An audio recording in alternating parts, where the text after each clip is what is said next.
everybody. This is Doc T and Dr. Dionson. Hey. Welcome back to SHARC Doc Talk. We're here for our weekly educational, informational, search the world for happiness and answers and whatever else we can figure out in your conversation. Because obviously you can figure that out in a 45-minute there's a lot out there right there we can do with. Yeah.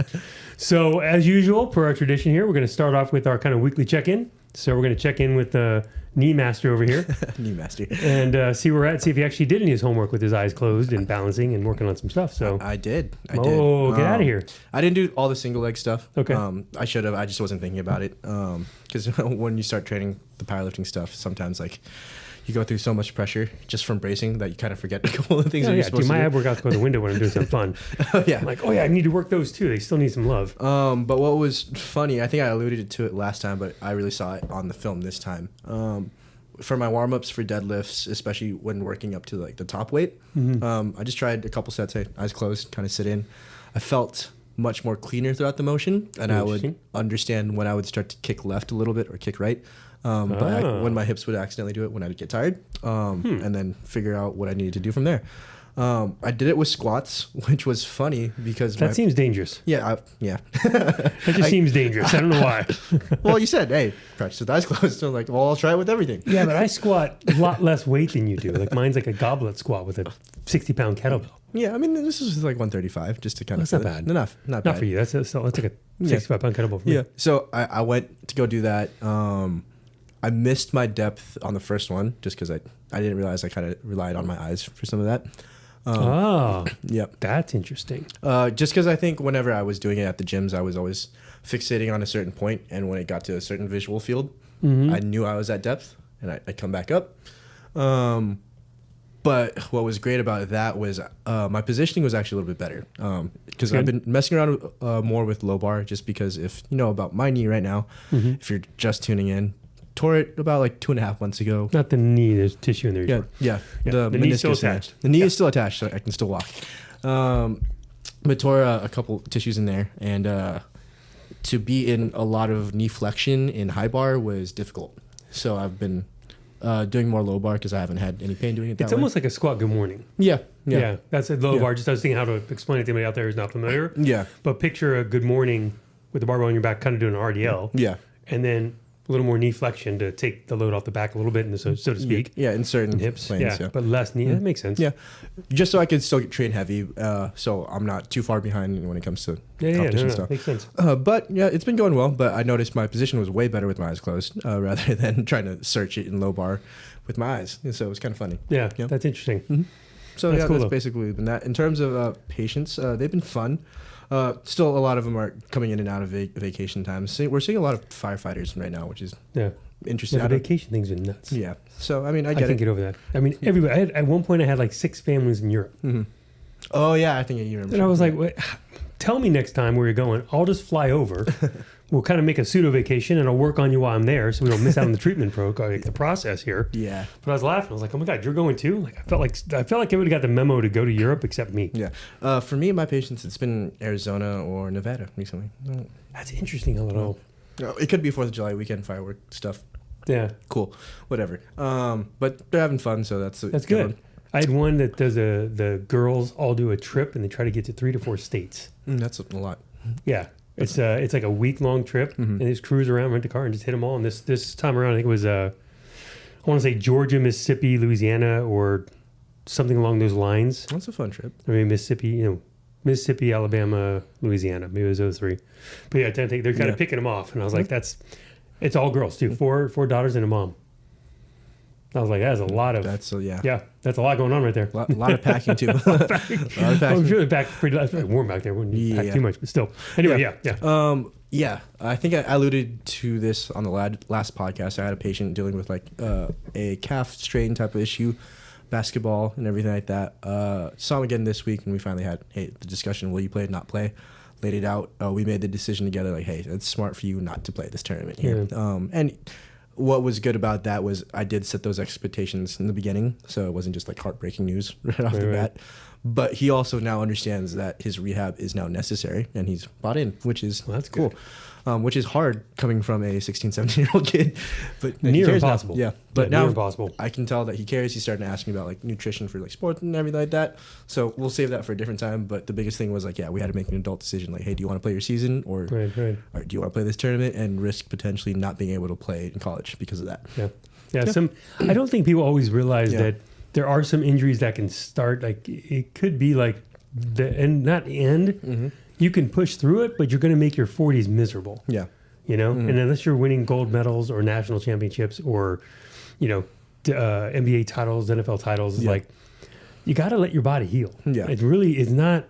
I mean, I'm the worst at this. Trust me. And even with patient care, I'm always like, you'll be fine. We'll get through this quick. It's like, but there are some times you got to. And the funniest thing is I never appreciated the fact that if you actually took the time to heal and got stronger, you would then perform better. Yeah. Mm-hmm. Yeah. I didn't get that. I mean, I understood as a doctor to my patient, like you with that, but I meant for me. It's like, I'll be fine. Leave me alone. Funny how that works. Yeah, anyway, but continue. That's where we're at with him. But I mean, what I love about that is that first of all, he trusted me. I think part of it was I was also his coach at one point too. But second is that he's starting to see that where I'm thinking isn't necessarily just how do I get you to play this next summer league game. I'm thinking about his next seasons really if he wants to continue playing. Just because he is entering his senior year.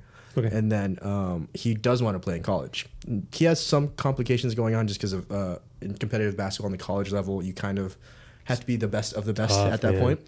And that's where you have the quote unquote meaner conversations of like, is he undersized for his position and everything like that, where it becomes a game of inches. Reality check. Yeah. Just the way it is. Yeah. And if I have to be honest, he's a little undersized for the point guard position, which is already the smallest guy on the court. So we have to work on other things. Yeah, you'd be really good at something, dunking, shooting, passing, something. So, but kids today are nuts. They're so good. And I had to break that down to him. It's like, hey, we can still kind of get you there. I don't know what level of division that you're going to be playing in if you do want to be playing, but I don't want to risk that. As in, you tear this Achilles in this summer league game, and then you're not going to get scouted for your senior year, and then you don't. Yeah, it's a bad time to tear things. Yeah, we don't do that, right? No, you need that senior year. Yeah, so he actually listened to me, so... That's big something. Right there. That's a rarity. Most kids are, they'll listen, but they'll listen briefly as it applies to the instantaneous moment of now. Yeah. And then as soon as pain goes away, they're like, I feel pretty good. And all of a sudden, yeah. Interesting. Yeah. So cool. that was my week. So it was a fun older brother / dad talk. Yeah, you're young enough to be older brothers. Yeah. But yeah, from that point, it's been pretty fun. Other than patient on vacation, so send your friends our way. Yeah. we actually have time to take them in now. He's practicing his basketball shooting in here. My week was good. Nothing too exciting. We had a fun 4th of July back in Minnesota. Oh yeah. That was cool. My kids are learning the workouts that I'm putting them through. They've been cutting time on almost every stroke. That's good. Since then. Or swim strokes, right? Yeah. So it's like they call them events. Yeah. So, but they're doing the fly or the free or the IM or whatever it is. Mm-hmm.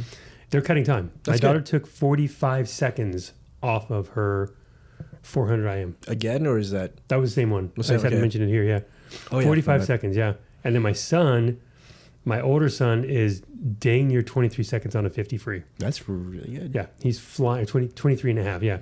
He's flying, but it's like they hate the workouts. I have their burpees up the wazoo and all kinds of other cool stuff I do for swimmers because the problem I find with a lot of training, it's like but trying to strengthen, there becomes a lot of, it's like a powerlifting. You can't powerlift benching to become better at benching. There's auxiliary stuff you have to do. Yeah. You have to attack shoulders a different way, back a different way. So triceps a different way. Yeah, everything. Yep. Just hit something, but don't do the same thing you're already doing repetitively. Mm-hmm. And so swim is, you're already doing 3,000 to 4,000 yards of practice. Yeah. My workout's 1,500. I'm toast. I'm done. Mm-hmm.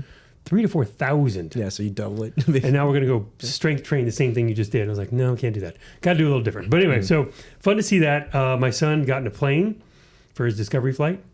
Oh, so pilot took him up. It's kind of one of those things where he wants to be a pilot. NASA, that's his big thing, astronaut. That's cool. Since he's 4 and he's 14, so 10 years strong. Who knows? Yep. And we're not like putting our eggs in the basket, just more like, okay, let's check it out. Yeah. So we, nervous parents threw our 14-year-old in a Cessna, max capacity 540 pounds. And pilot took him up and About 45 minutes later, they land, and she apparently let him kind of, fly the plane for a good 10 minutes, which I thought he was so excited. My son has like a 5-word vocabulary, so he busted out 1 or 2 words. That's a big talk for him. 40% He wouldn't stop for like 20 minutes. He was so over the moon with it. So we're very excited. Just young. He's got to wait about a year or so before he can really look into it. So we'll see how that goes. That's cool. It was pretty awesome. And then we played a laundry list of sorry games. That was 20, 30 sorry games. You ever play sorry? It's been a while. Sure. It's been a while. Board games were kind of... Yeah. Like, I've played... It's more card games rather than board games. Yeah, okay. So, yeah. And my kids love Uno and poker, but... Yeah. Those are anyway, fun. Yeah. That was 4th of July. Poker's a life skill. Yeah. Well, dude, my son won somebody's slippers at a swim event. That's he hilarious. walked over with new slippers, and we're like, no, go give him the slippers back. Yeah. But I wanted poker. I'm like, I don't care. He needs those. Go home. Those are good life lessons for kids to learn. Well, I sometimes think he skims off the deck. So there's always a little... He's got some shenanigans sometimes when he's playing poker. I've watched him all like... Yeah. 2 aces beat 3 4s. I was like, that's not how that works. But aces are higher. That's not how it works. Not necessarily in poker. Not necessarily in So poker. anyway, yeah. That's funny. Yeah. Patients were good, but it's funny because we were talking earlier about what we're going to talk about today. And it's usually like, we'll talk about things that have kind of come up on both sides or just been a consistent narrative of the week for whatever reason.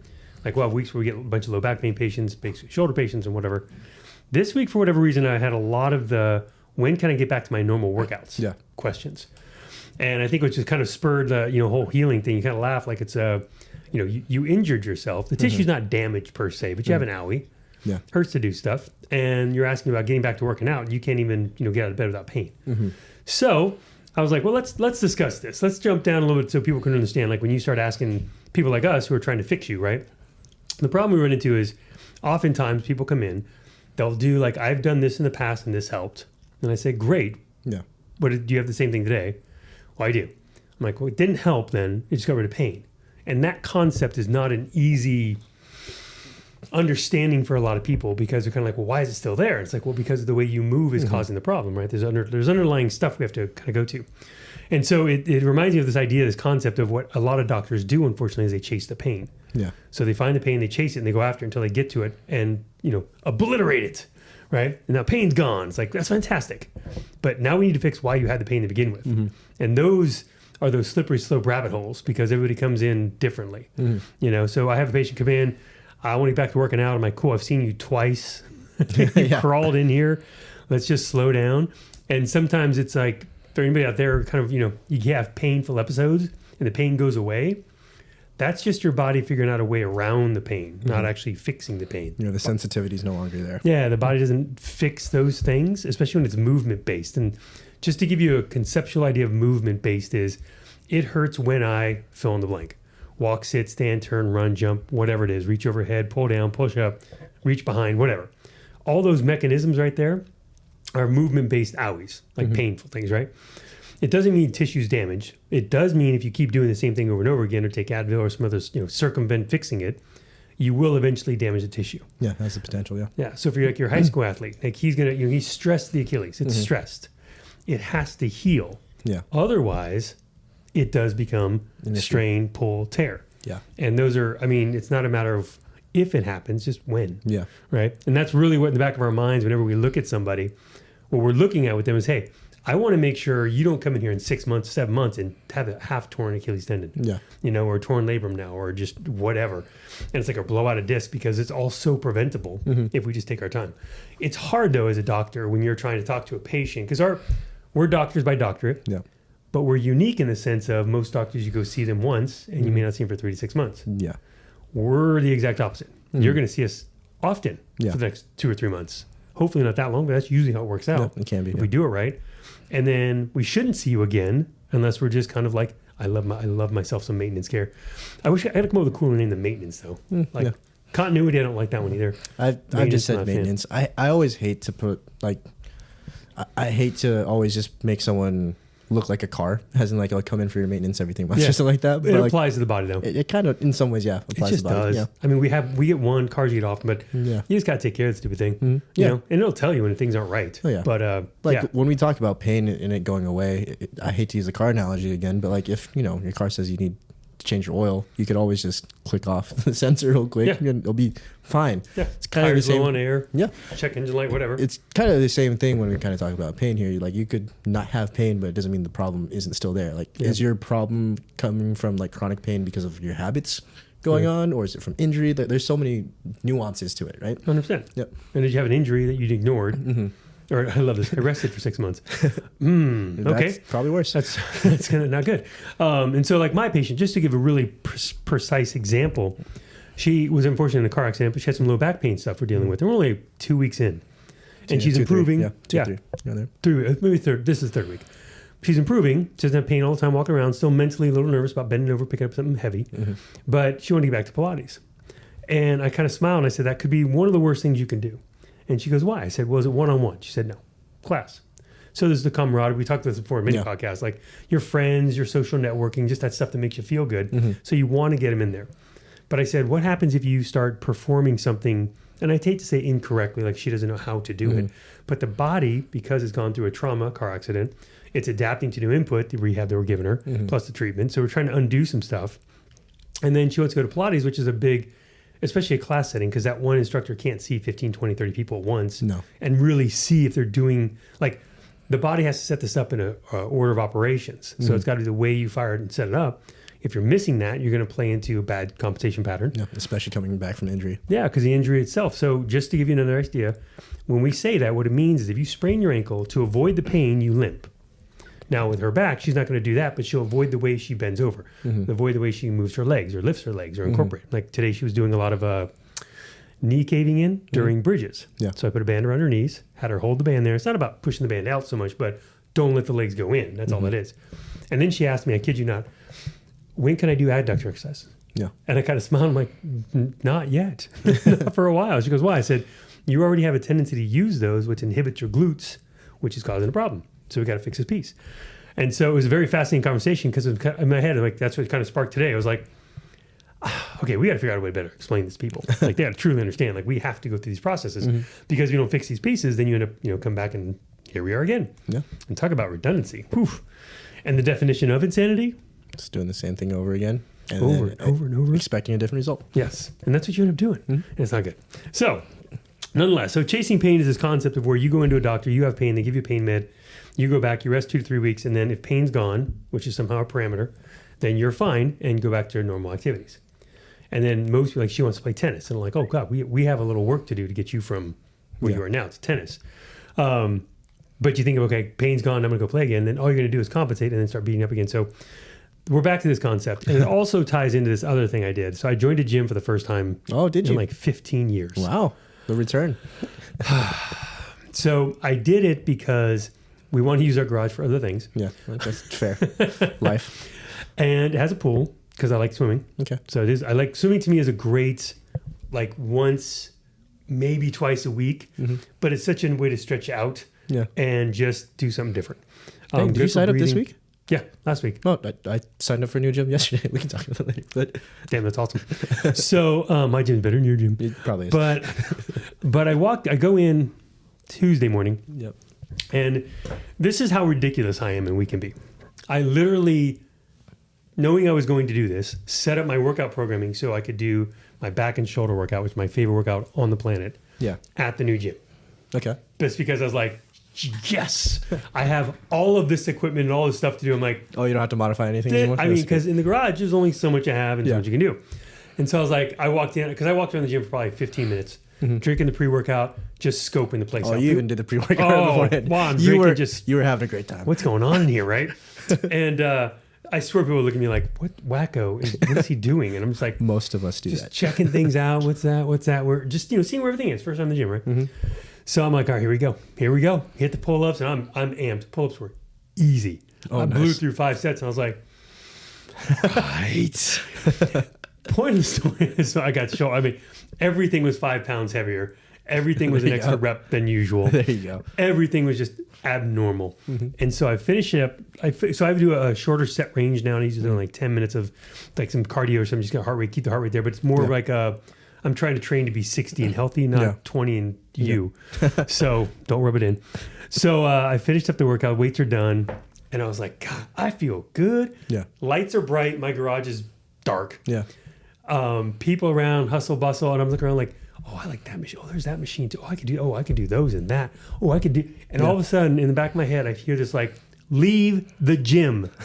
That's all I hear. And I was like, okay. Grabbed my stuff and walked out, like gritting my teeth, angry. Left the gym, got in my car, went home. Wife's like, you're home early. It's like, yeah, I made myself leave the gym. She's like, thank you. Thank you so much. Because she knows me and she knows 2 hours later, like, where are you? I'm like, last set, promise. Of my, 16th rep set, whatever. So anyway, yeah. So it was a blast. I loved it. But the idea is, no matter how much, like the gym for you and I is our happy place. Yeah. If we could go there, if somebody paid me to go there all day, where do I sign up? I mean, if you're going to sponsor us, we'll be there. We'll be there. Yeah, for sure. And I just kind of cracked up. Like I go, this is where people make that wrong turn. So I had another patient last night who, this one's funny. He came in, I'm teaching him some eccentric isometric stuff. And he took the time hold that I gave him. I don't tell people out there because I don't want you to try it because I don't know if it fits you or not. Like it fits him. It fit perfect for him, what we're trying to do. He took that time under tension and quadrupled it. Okay. And I just went, oh. So he came in, the right arm's got radial nerve symptomology, like neuropathologies or neuropathies. Top of his palm, or top of his hands are getting tingly. He's like, I think I have a disc. I think I have this. I think I have that. And I'm like, oh God, here, this ChatGPT and Dr. Google went to town on this one. That's hilarious. And I work on him, like things were better. We got some things cleaned up. And I was like, so what exactly were you doing? And then he told me I was doing this workout you gave me, but instead of doing it for this long, I did it for this long. To get quote unquote more out of it? Yeah. And I was like, that's not what it's for. Like auxiliary work has a purpose, like abs. People always think, I don't have to do abs. I deadlift, I squat. There's my ab routine. I'm like, that's not the same thing.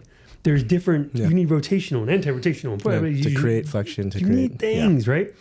So, so like bicep curls, like CrossFit, remember back in the day, I was watching somebody do bicep curls and people were teasing him. In fact, anybody out there who's been in CrossFit for more than probably, you have to be at least 8+ years.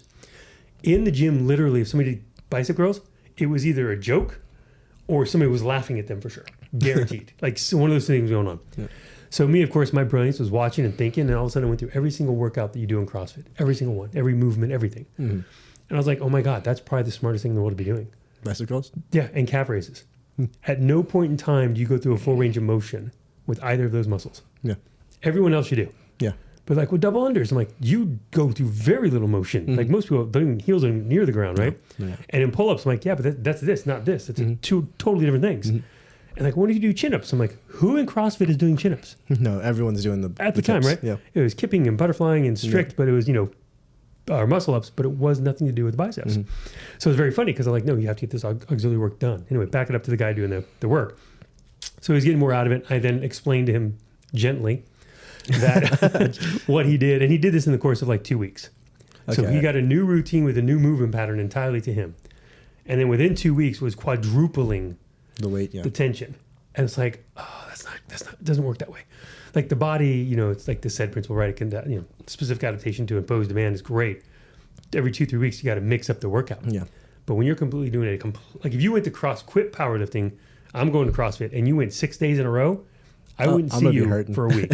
You would be so miserable because there's so much to it, all right? So anyway. Different animals. Oh my God, yeah. So that just, all those things cross my mind. I'm like, but there are people, like that kid, like you're hand holding him, and you've seen me do this over the years. You've been here. Yeah. You got to grab their hand and you have to grip it firmly, kind of like you're grabbing your son by the arm because you're pissed at him, and then give him a little hug and a smile and be like, I need you to take a minute and let this calm down. Yeah. And it's funny because, when it finally clicks in their head, they're like, okay, I've hired you, Dr. David, to help me get out of pain, move better, play better, feel better, blah, blah, blah. Yeah. I'm going to go ahead and listen to you now. And once you hear, like you as a doctor hear that and you see it, you're like, okay, thank you. Finally. Okay. That's not, because half your job is just trying to get, to remind them, you got to keep doing this. And so, that, I think that whole story of just even you just getting to the gym, doing more is just even your body's starting to feel good too.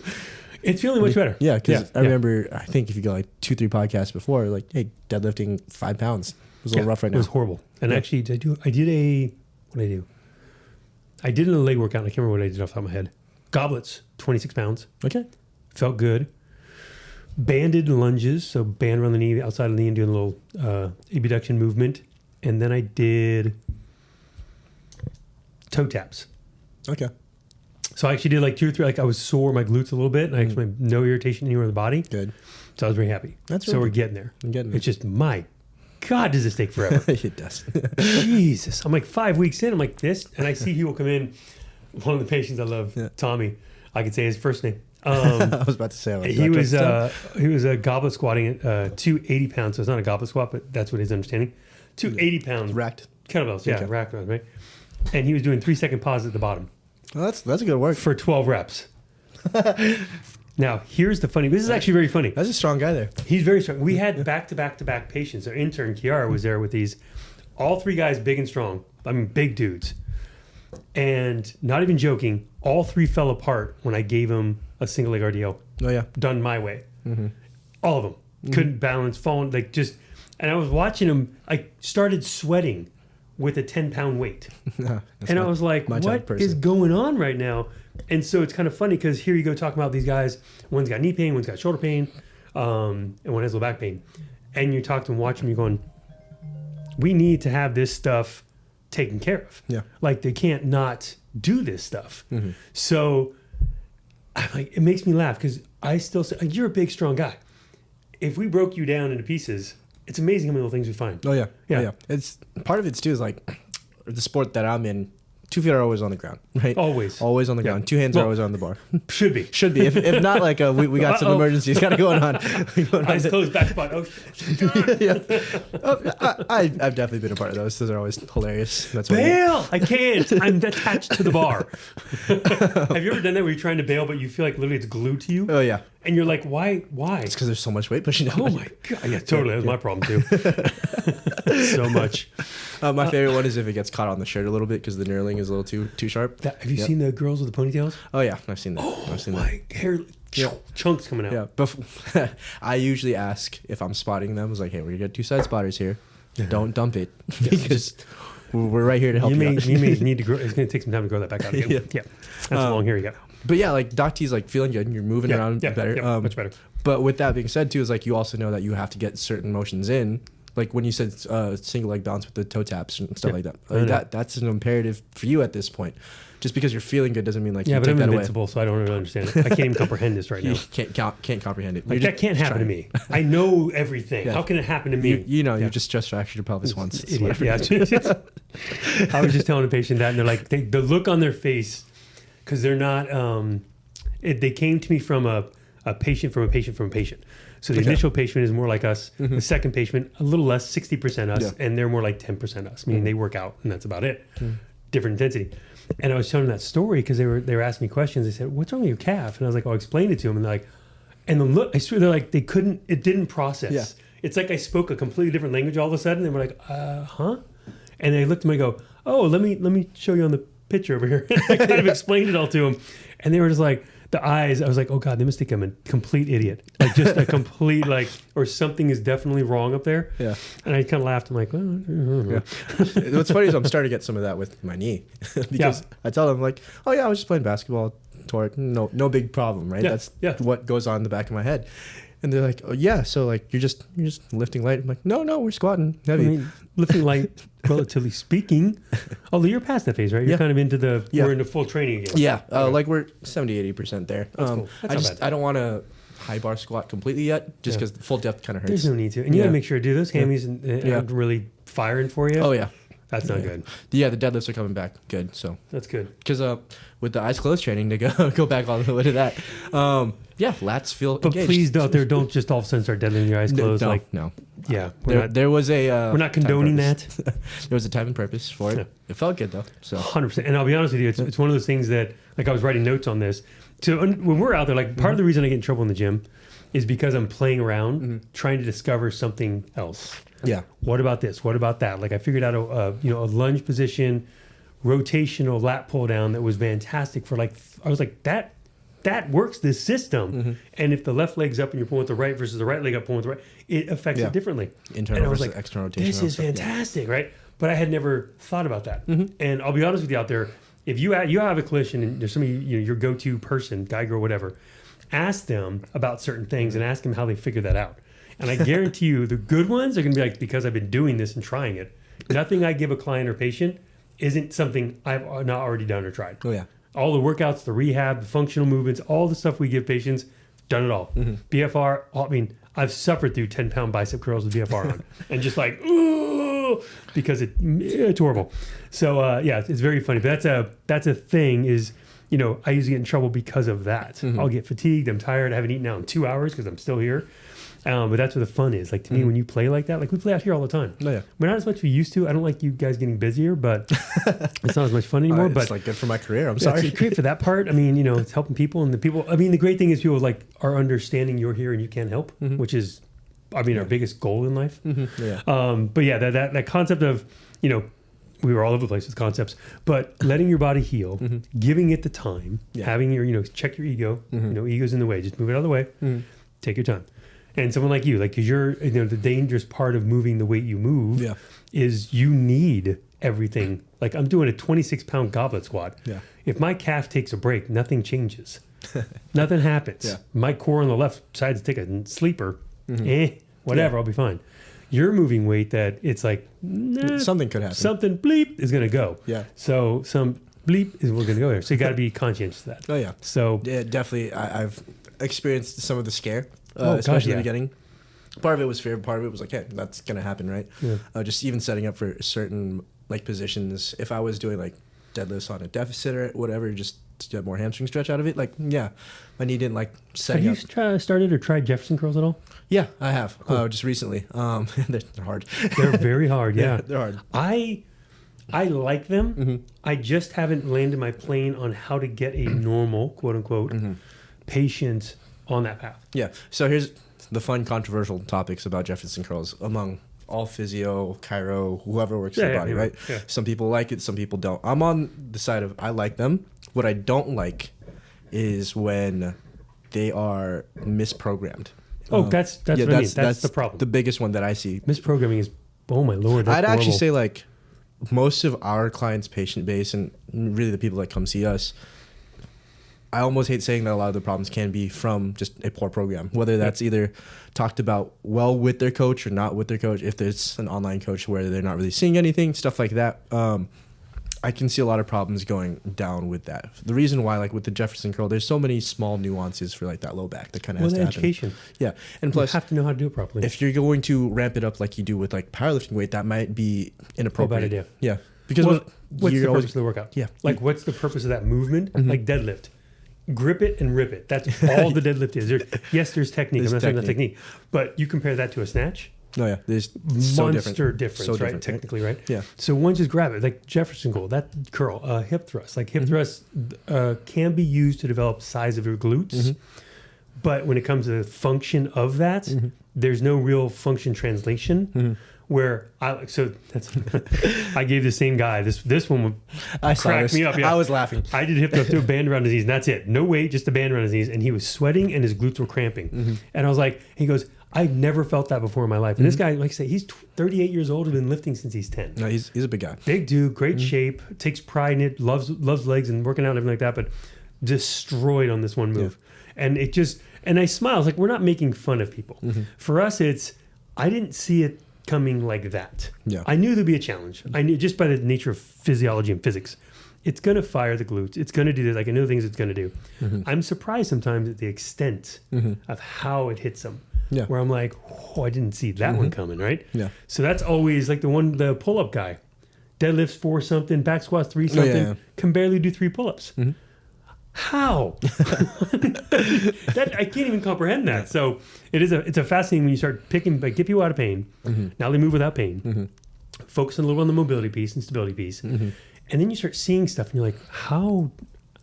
I saw a guy bench with his scapula winged off his body. I thought he was trying to jump off his body. And it was like, how are you benching 225 and your scapula is completely departed from your frame? Because he's a unit. I mean, it's just, like you almost want to applaud him in a sense like, good for you. Yeah. Like, congratulations. However, we're going to want to fix that before it becomes a problem for you. Yeah, that's for sure. So yeah, it is that we're very fortunate in that sense, and we don't make fun of anybody. We definitely are more like we want to help, but there are some times you're just kind of like, That's impressive. Didn't see that coming. So to circle back the whole thing, what we're trying to really say is, when it comes down to taking care of your body and paying attention, you really, people in general, like your high school kid, we say this in all seriousness. There's some things you just can't come back from. Yeah. Like I blew out a disc years ago, lost my calf, can't feel my foot, right? That's gone forever. Yeah. So now, did I earn that? Oh, heck yeah, I earned it. And I had a lot of fun getting there. Yeah. I wish I had met someone like us back then where I could have learned some things. Yeah. Because in my phase when I was going through, I was learning still. So I hadn't learned how to fix that piece just yet. And now I know. Yes, that's shocking, right? But you see those things, and that's what, like with you being young, your education is 20 years ahead of mine. 20 years ahead of mine.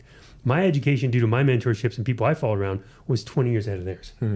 And it just blows my mind to think, 20 years from now, whoever you're mentoring, they're 40, 50, 60 years. I mean, you learn so much so fast when you get to have so many doctors around. But point of it is, take the time to heal, let your body catch up, listen to your doctors. You're paying them for a reason.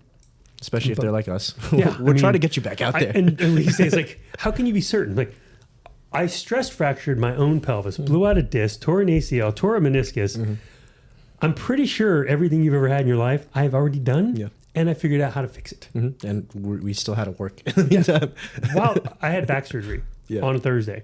I was seeing patients on Monday. I wouldn't. I had knee fracture surgery, microfracture. I was seeing patients on Monday in a crutch. Yep. Yeah. And I was like, and it's not because I'm tough. It's because, one, I was broke, so I needed to work and see patients. But two, the fascination with how do you do this? Yeah. And that's the best part. Like, rehab for a knee, especially without an ACL, better than somebody who's never done that. Oh, yeah. Yeah, I've had to live it, breathe it, go through it. And then also, the funny part, I tell this to every single patient because I can tell you the day and time and everything like that it happened. Because, one, I was in chiro school. We just got done with our last final that we had to take in person. So all the other finals were going to be online because it was during like COVID-ish times. So the COVID era. Yeah, they're transitioning out. But 3, it happened 10 minutes before the ICU closed. Timing is everything. So I knew everything. Timing is everything. But the best part about that when it did happen was I got, one, really curious about the knee. Of course. Just because. It's personal. Not to downplay any profession out there, but the person that evaluated my knee first didn't think I tore anything. It's like, oh, you may have just like sprained your MCL at most. And, for a younger person at that time where I didn't have any filters on my head yet or like diagnostic history and diagnostic experience, I had, I was ready to go. No concept. No concept. Great. And then, we get the MRIs back and everything back. Yeah, you messed up your knee. You're missing a piece of anatomy from your body. from everything. Not there anymore. So from that point, I took that so personally, like to understand the knee. How does this work? How does this move? What to look for? 100%. What are some motions to really pay attention to? What are the markers for all that stuff? That's what I mean. It's not that you know more than somebody else. You have the experience they don't have. Yeah. And that I can't, unless you've, not to cut you off, keep your place in your mind. When I blew out my disc, I already knew what the symptoms of disc protrusion, bulging symptoms are, what to look for, red flags, yellow flags, all that stuff. Yeah. So I'm standing in my living room, feeling my body go through almost like a flipping checklist, like a bleeping checklist. Ding, ding, ding, ding, ding. And all of a sudden I was like, oh, son of a... And there's nothing worse than knowing where this is. Like, I can see the end of the road already. Yeah. And it happened 6 minutes ago. And I was like, this is going to suck. And my wife came home and she's like, you okay? And I was like, I'm not good. And she's like, what do you mean? I said, I blew out a disc. She's like, wait, what? And I was like, I can't straighten my leg. Can't put weight on it. My back, my butt's on, like, blowing up right now. Yeah. And she was like, what do I do? I said, you have nothing to do. I got to make some calls. And it was like, and I just remember going, like you pull it, you land, you pop, you're like. Yeah, I knew at that point. Yeah. Well, at least you knew it wasn't your ACL. Yeah, that was the best part of the entire thing. But yeah, I remember that first time that it happened, that whole rehab thing, no one really tells you like how hard it is going to be. I don't understand that. Yeah. Not to go down a rabbit hole, because I have patients saying things. Yeah. I don't understand the need to not be fully transparent. Like, and maybe that's why we get the looks we get sometimes. People ask, well, how long does this take? I said, 6 to 8 visits is our wheelhouse. So that can roughly mean 3 to 6 weeks, depending on how we space. And we like to space it out, like upfront, frequent, and then kind of space it out towards the back end as we get you back to real life again. But it's like one of those things, like, you got to get things to calm down. And we just talked about it earlier. 4 weeks to get you out of pain-ish, 3 to 4. 4 weeks to get you back kind of functioning normal, and 4 weeks to kind of get you out in the field again. And that's a normal process. And it doesn't mean we see you 3 times a week for all those weeks. It's more like, that's not that thing, but it's a wake-up call. Like, yes, this takes a minute. Take your time. It takes some time. I mean, how long do you rehab your knee for? Post basketball till this one or the first one? Right now. Really, I'm really just at like the 15-week mark. So that's 4 months. Yeah. So people out there understand. 4 months. I'm 6 weeks and I'm complaining like my life's over and my hair's the wrong color. Sorry, honey, I had to do that. I'm teased. She does, but I tease. She comes home, get up your hair done. And I swear to God, like every husband on the planet, looks beautiful. Looks the exact same. It looks the same as when you left. It's just prettier now. But it's like one of those things. You're like, it does take that time. Yeah. And it is hard to in your brain, because sometimes people like me with my back. The only reason I knew is because the education I had and the experience with patients. Yeah. But if a patient says to me that I have pain going down my leg, it can be 16 different things. Now I know distinctly what question to ask and where I'm like, now I don't even ask to go, take your finger and point. And once they see it, like draw on a map, I'm like, oh, okay, yep, this is what's going on. Because I went through it. So sorry, I keep cutting you off, but it's like, this is one of those things I'm like, this is awesome because that's how we know these things. But yeah. Yeah. And with that rehab portion, there's going to be a point in time where like the beginning, it might just hurt to move, whatever, right? Everything. Yeah. No matter where you're pissed off right now.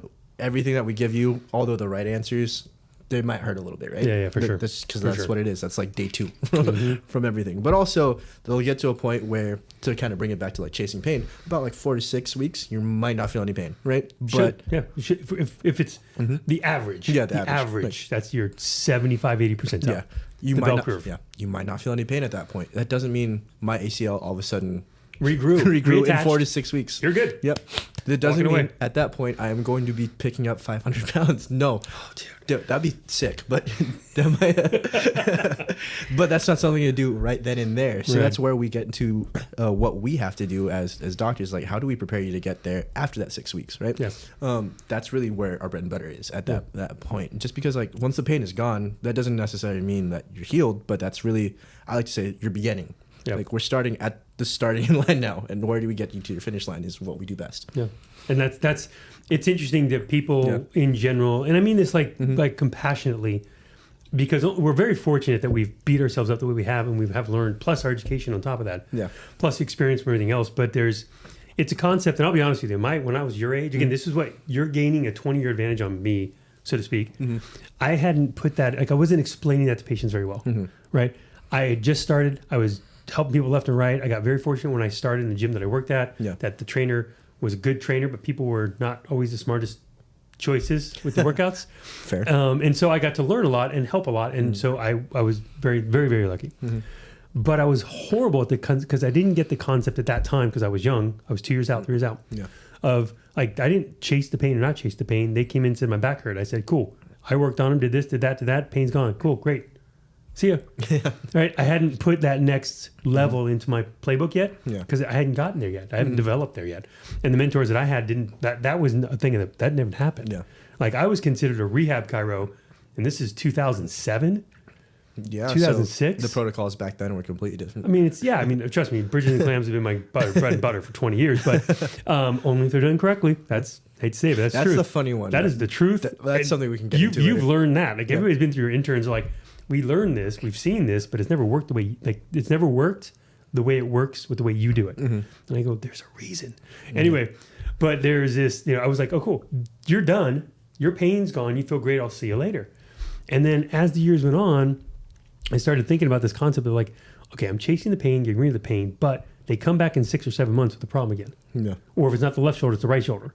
So that at your age, a year into it, longer, 4 years in, I started treating both sides. So come to the left shoulder, treat both, whatever. Evaluate everything because if your left shoulder hurts, not because your left shoulder is a problem, it means there's a problem systemically. Especially if it's chronic. It just, that's where it's landing on you. Could be back, shoulder, knee, hip, whatever. Anyway. So that was the evolution of my getting to where you already are. Whatever.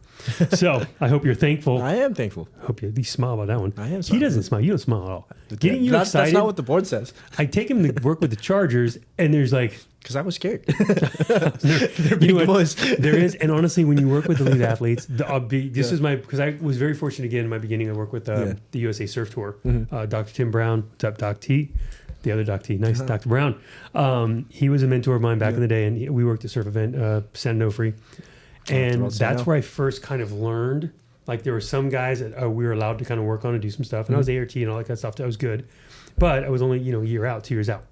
And then some of the higher end guys would come in and only let Tim see them. And Tim, everybody completely understood. Yeah. Because he knows how to work on that particular athlete in a way that helps him mentally and physically feel like he's ready to go surf. And that unique difference is just the thing. So when you go work with a pro athlete, like I always joke with people who want to work out like the pros but not recover like the pros. I was like, you are not in tune with your body enough to know these things. Yeah. Right? You just assume if there's no pain, it's fine. Like, I mean, at the gym, I feel great, keep going. No, you're done. Right? Now go get worked on. And so when you, in that setting that you're in, it's so unique because you're going to work with a pro athlete who will know in the first 5 minutes whether they'll ever talk to you or see you or look at you or let you touch them again. Yeah. Literally that fast. And so like when I started out with him 9 years ago, that like the first 6 months was just trial. Yeah. And there was, try this, try that. And then the coaches were asking and the trainers were asking because are you competent? Are you good? The other funny thing is no autographs, no selfies, no pictures, no.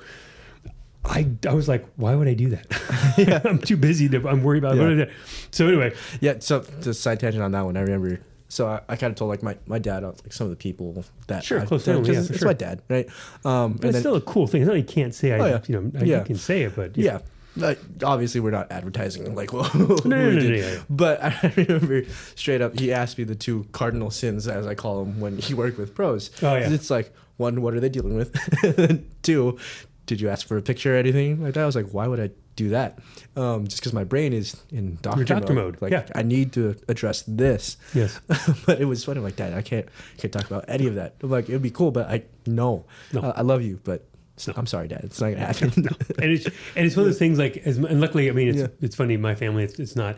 It's a big deal because it's like an accomplishment as a doctor, so professional accomplishment. But by no means is there any anybody asking for anything on there. And you're like, no, we just don't do that. Yeah.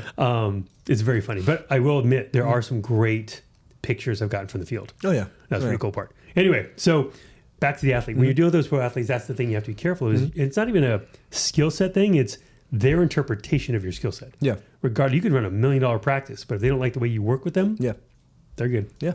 Yeah, move on. So it's worth being nervous about. Yeah. I remember that first week, I was like, dang, this is happening. Yeah. It's surreal. It is. I mean, obviously 9 years in now, it's just, they're just big dudes that work out and play football, obviously at a very high level.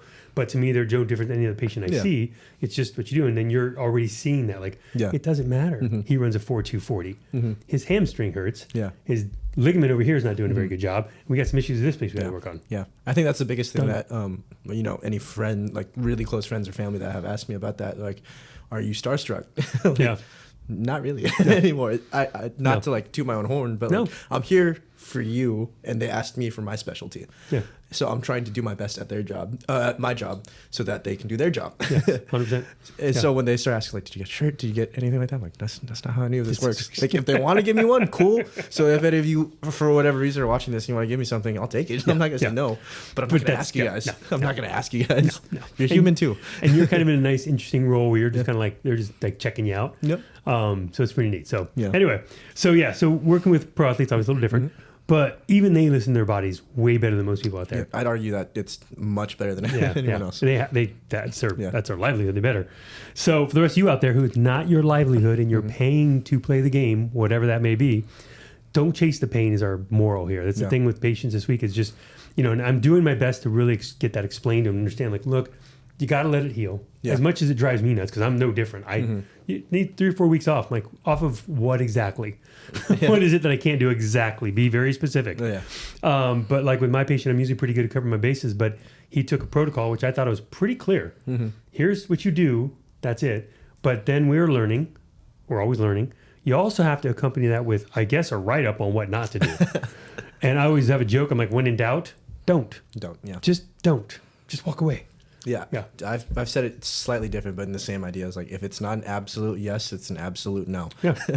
When in doubt, don't. It's just so simple. So anyway, wrap up. It was a good week. People out there have going through stuff. Whoever you're seeing, whatever, you're going to have pain. Things get injured. Just make sure you check it out. Don't chase the pain with drugs or with all these things you think might help this or might help that. It's hard because you don't live in our world. So for us, we see it all the time. We totally get what this means. And we're trying to convey that to you guys out there. if you're having pain with stuff and it's movement based, which most things are, that just means there's something up with the system. Not a trauma. Like yours was a trauma. Mine was right? a trauma, but the system stuff was still happening at the same time. And it might have been there a precursor to, Yep. which is always the variable you can't control, right? Chicken or the egg there. Yeah, I mean, it's like I blew out a back. I don't have a calf. Pretty sure that affects some things I do when I can barely get my heel off the ground. Okay, means I should probably power lift. 100%. No more running. No more running. No box jumps. Yeah. Running sucked. Yeah, I remember one of your patients, to like put it together, to not chase the pain. They were having a low back type of thing. You're out of town, so like I just covered for that week. Talked about a MRI and everything like that. Technically, off of the MRI, based off of the findings and everything like that, it wasn't necessarily that thing was causing her. Her pain. Yeah. The picture. We'll talk about that one another time because this has been long as it is. But yeah. So are we chasing the pain or are we chasing? Now we're chasing pictures. Yeah. Yeah. So which may have nothing to do with what's going on. So is it the trauma or is it something else? So when you're chasing the pain, we're going to pause and stop it right there. Next time we'll come back to this one. Chasing the pain. Is it trauma? Is it not? What does the picture say? What do you do? How do you do? That's a good. That's a good one. We'll get into next time because there's a lot to unpack on that one. Yeah. Shoot, that's a good ending. We're stopped. We're frozen. We're paused. We're done. Yeah. Point of the story: don't chase pain. You'll never find it unless you fix the problem of why you have it, what's causing it. Absolutely. That's it. That's all there is. It's not that complicated. Although I know sometimes it can feel like it. Pain can be a scary thing sometimes, for sure. Yeah. It's super simple, but it's also super deep enough for us to get lost in. Rabbit holes. Yeah. All right, guys. Well, until next time, I'm Doc T. I'm Dr. David. We'll see y'all next time.